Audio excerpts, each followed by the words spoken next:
따라서 장로에게 주시는 말씀. 오늘 본문에 나온 장로들은 오늘날 우리가 갖고 있는 장로의 직분과 같은 직제가 아닙니다. 또 사도행전 6장, 7장에 나오는 집사에 관한 이야기도 역시 마찬가지 오늘날 집사와 같지 않습니다. 오늘날 만약에 그 사도행전에 나와 있는 집사를 뽑은 기준을 가지고 집사를 뽑으면 아마 한 장로 정도는 뭐 돼야 그 정도 기준에 맞지 않을까.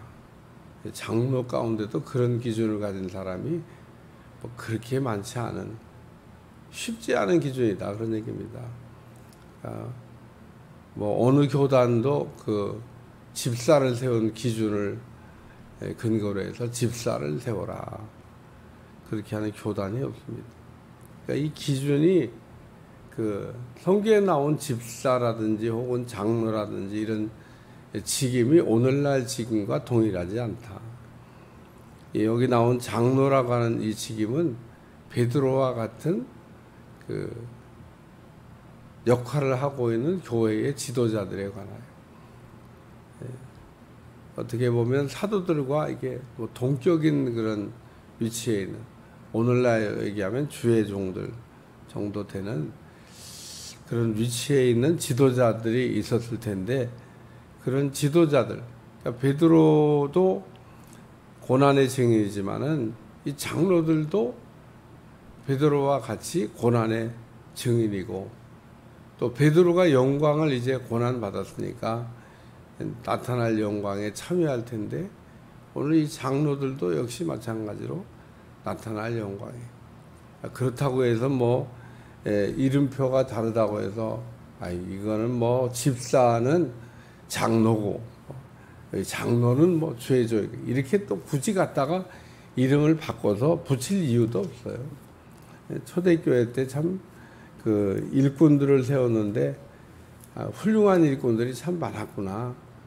참 우리가 뽑으려고 해도 뽑을 사람이 없으면, 그 일곱 집사를 뽑으려고 해도 뽑을 사람이 없어요. 그러면은 못 세우는 거죠. 아니 뭐 안 세우고 싶어서 안 세우는 게 아닙니다. 세울 사람이 없어서 안 세우는 거지. 일곱 집사를 뽑는데 그 사도들한테 가서 보고 하기를 그 기준에 맞는 사람이 없습니다.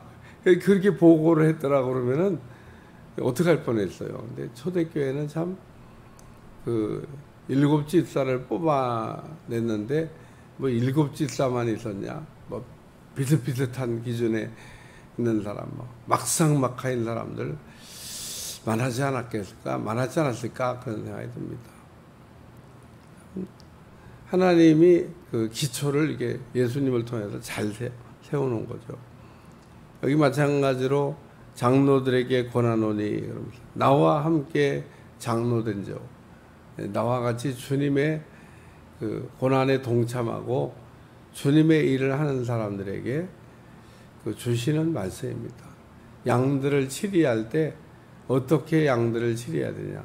첫째는 억지로 하지 말고, 이게 무슨 얘기냐면 십자가는 억지로 지우지 말라는 거예요. 아유 목사님, 십자가 억지로 지고 간 구레네 시몬도 있잖아요. 수지 맞았잖아요.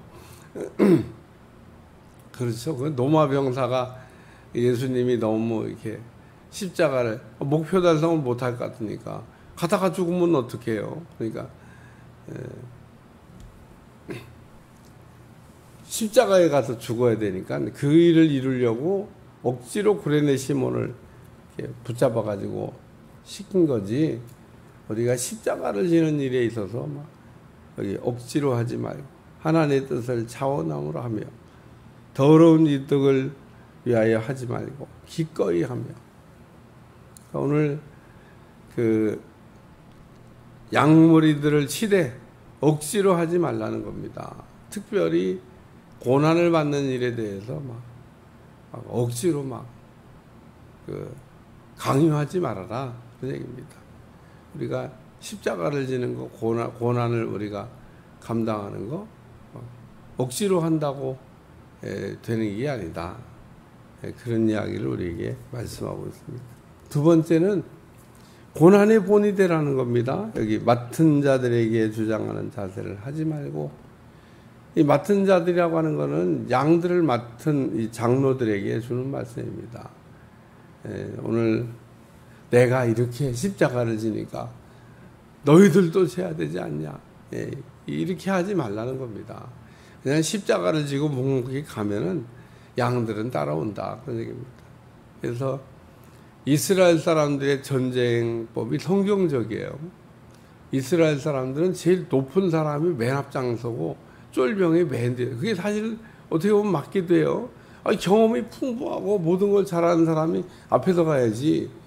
뒤에서 공격 앞으로 안 가. 그러면 죽인다. 막 이러면서 총 들고 공갈 협박해가지고 가라 그러고 자기는 안 가면 자기도 죽기 싫어서 못 가면서 자기도 죽기 싫어서 고개도 못 들면서 총알이 빗발치듯 날라오는데 공격 앞으로 그러면 가겠냐는 겁니다. 여기 맡은 자들에게 주장하는 자세를 하지 말고 양무리의 본이 되라. 예수님도 그 성경을 읽어보면 여러 가지 본을 보여주셨습니다. 그러니까 우리가 복음서를 읽으면서 예수님이 그 한 가지 한 가지 전부 다 본을 보여주셨구나. 본을 보여주지 않은 게 없어요. 예수님이 다 모든 일에 본을 보여주셨기 때문에 우리가 이걸 어떻게 해야 되지?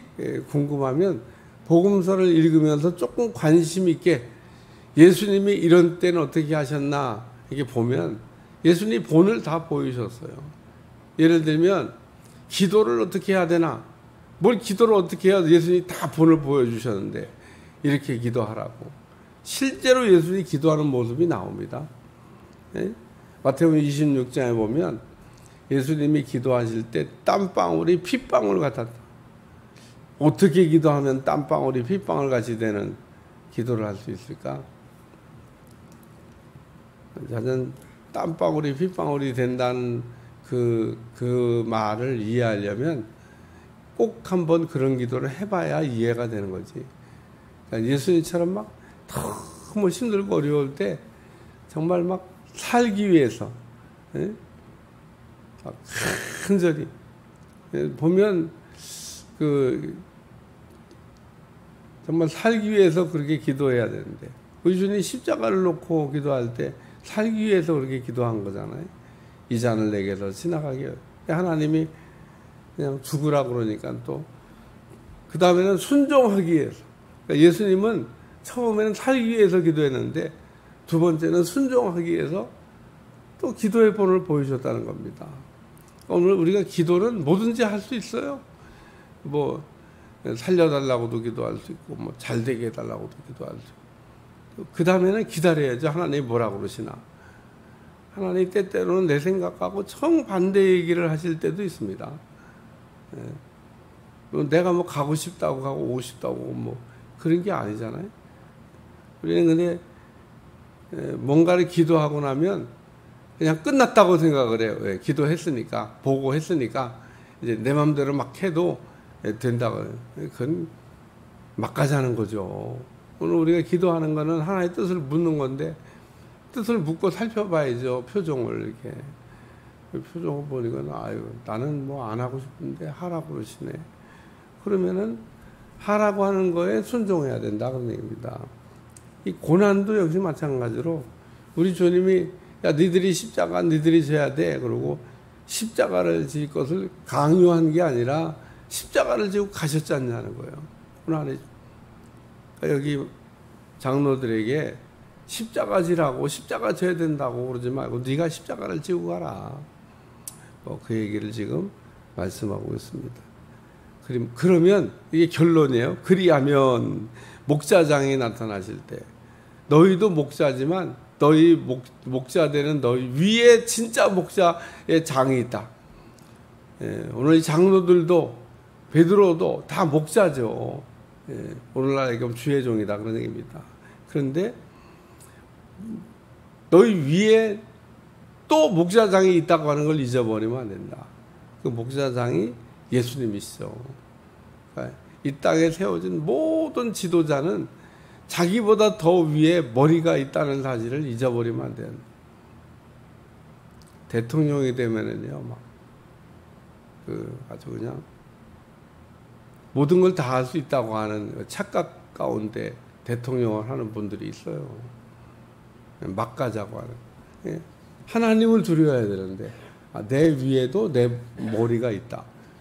나를 머리로 세워주셨지만 내 위에도 머리가 있다. 이런 생각을 잊어버리면 안 되는데, 머리가 되면 자기 위에 머리가 있다는 사실을 잊어버리는 거죠.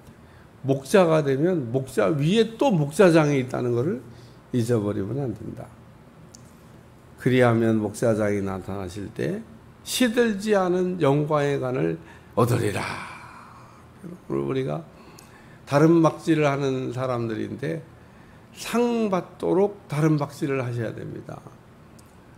상을 받지 못하는 사람이 있어요. 경기를 하되 법대로 하지 아니하는 경주자는 상을 받을 수가 없습니다. 축구 경기 하는데 축구공을 딱 이렇게 안고 막 골대로 뛰어 들어간다고 생각해 보세요.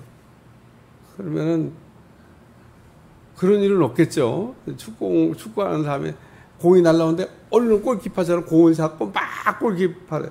그래 무슨 럭비 선수도 아니고 그럼 누가 뺏겠어요? 품에다가 공을 안았는데 막 이리저리 막 타요. 공을 막 어려워요. 발로만 막 차고 가려니까 막 가다 보면 뺏기기도 하고 좀 어려워. 그냥 얼른 공 집어들고 막 달려. 그러면 되냐? 축구 경기는 손으로 하는 게 아니에요. 손을 쓰면은 다 반칙이야. 발로만 해야 돼. 그러니까 축구 경기는 발로만 하는.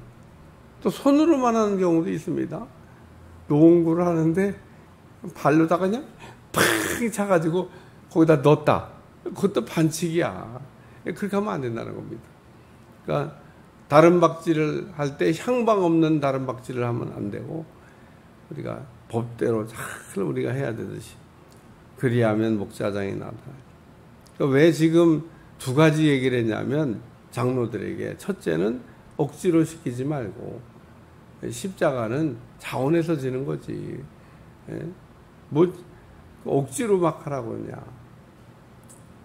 그래서 그 자원할 기회를 제공하는 건 됩니다. 뭐 기쁜 마음으로 자원해서 할 수 있도록 기회를 제공하는 것은 되지만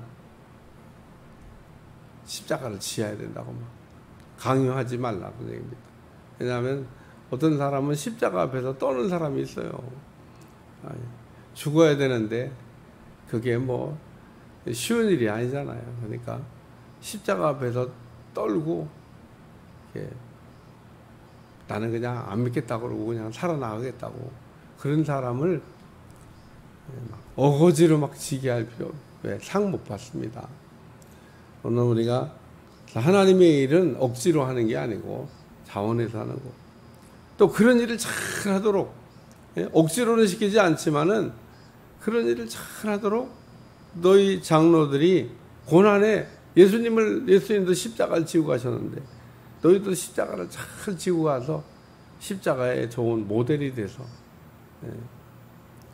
뒤따라오는 사람들이 십자가를 잘 지도록 십자가를 지지 말라는 얘기를 좀 하고 있는 게 아니에요. 십자가를 우리가 지고 가서 영광을 얻어야 되는데 그러나 십자가를 지기를 어려워하는 사람 억지로 지을 건 없고 그런 일을 잘 양들이 할 수 있도록 너희가 고난의 본이 되어야 되겠다.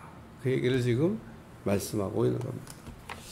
기도하겠습니다. 하나님, 오늘 우리가 십자가를 져야 되는 문제를 놓고 십자가를 지지 못하는 사람을 비난할 것도 없고 또 억지로 십자가를 우리가 질 것도 없지만 십자가를 우리가 잘 감당하고 가면 영광이 있다는 걸 잊어버리지 않게 도와주시고 우리 하나님은 냉수한 그릇도 잊지 않고 갚아주시는데 오늘 우리가 하나님 안에서의 날마다 상을 바라보며 달려가게 도와주시고 상 받는 신앙생활을 할 수 있도록 축복해 주옵소서.